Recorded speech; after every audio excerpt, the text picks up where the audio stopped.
पहला है स्थान, जैसे सत्संग, यमुना जी का एकांतिक पावन तट, किसी लता के नीचे, किसी संत भगवान के सानिध्य में।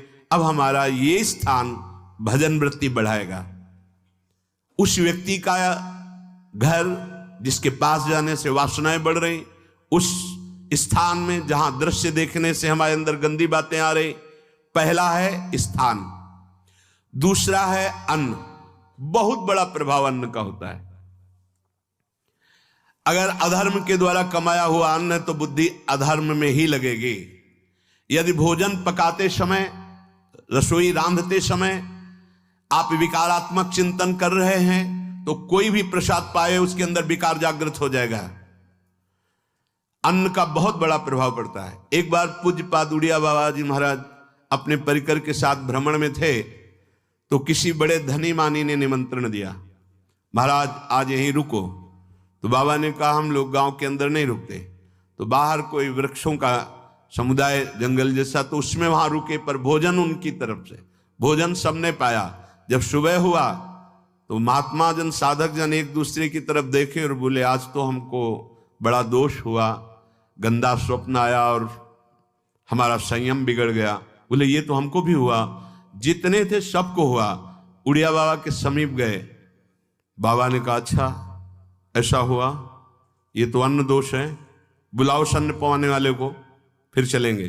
बुलाया और बाबा ने कहा बिल्कुल सत्य बोलना, नहीं तो आप जानते हो इतने महात्माओं के संयम को आपने भ्रष्ट कर दिया, सत्य बोलना क्या बात थी। तो उनका महाराज संतान नहीं हो रही थी, सुना था आप बहुत सिद्ध महापुरुष हैं तो आपके परिकर को इसीलिए पवाया, अंदर काम भाव था कि हमारे कामना थी कि संतान उत्पन्न हो, वैसे चिंतन करते हुए बनाया ऐसे। बोले सबका संयम नष्ट कर दिया। होश में, नरक जाने वाली बात मत सोचो। अरे संतों को पवाओ जैसे अपने पुत्र को पवाते हैं, ऐसी भावना करनी चाहिए। आज हो भाग्य तो परिणाम खुद मंगल में निकलेगा। काम भाव से युक्त होकर क्यों बनाया, सब संतों के अंदर विकार पैदा कर दिया। अन्न का प्रभाव पड़ता है।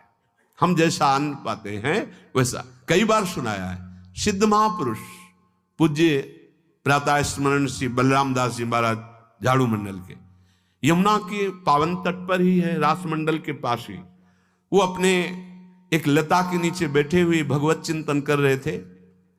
अचानक यमुना जिस नजदीक है तो कोई माई स्नान किए हुए निकली तो नेत्रों ने देखा और विकार उत्पन्न हो गया। वयोवृद्ध सिद्ध महापुरुष, उन्होंने कहा आप तो इस शरीर को नष्ट कर दूंगा। शिष्यों ने कहा महाराज ऐसा क्यों? बोले किसी माता के शरीर को देखकर हमारे अंदर विकार क्यों आ गया? ऐसा नहीं, आज तक कभी नहीं हुआ, ऐसा क्यों हुआ? उनका महाराज आपस में सब शिष्यों ने कि कुछ ना कुछ तो खान पान में गड़बड़ी हो गई तभी ऐसा हुआ। बाबा आज परिक्रमा करते हैं वृंदावन की, बाद में आप जो आदेश करेंगे जैसा करेंगे, पहले परिक्रमा। वृंदावन की परिक्रमा का बहुत बड़ा प्रभाव। जब कभी मन आपका ऐसा विक्षिप्त हो, परेशान हो, तत्काल परिक्रमा प्रारंभ कर देना। नाम जप करते हुए आप देखना परिक्रमा पूरी होते होते शांति हो जाएगी। बाबा ने खूब नाम कीर्तन करते हुए शिष्यों के साथ परिक्रमा दी, मन का विकार शांत हो गया। उनका ऐसा कैसे हो सकता है कि हमारे अंदर विकार आ गया? ये बड़ी सूक्ष्मता का विषय है। कल प्रसाद कहां से आया था? तो उस समय लाडले गोविंद देव जी महाराज यहीं विराजमान थे वृंदावन में। बोले तो ठाकुर गोविंद देव जी का प्रसाद आया था।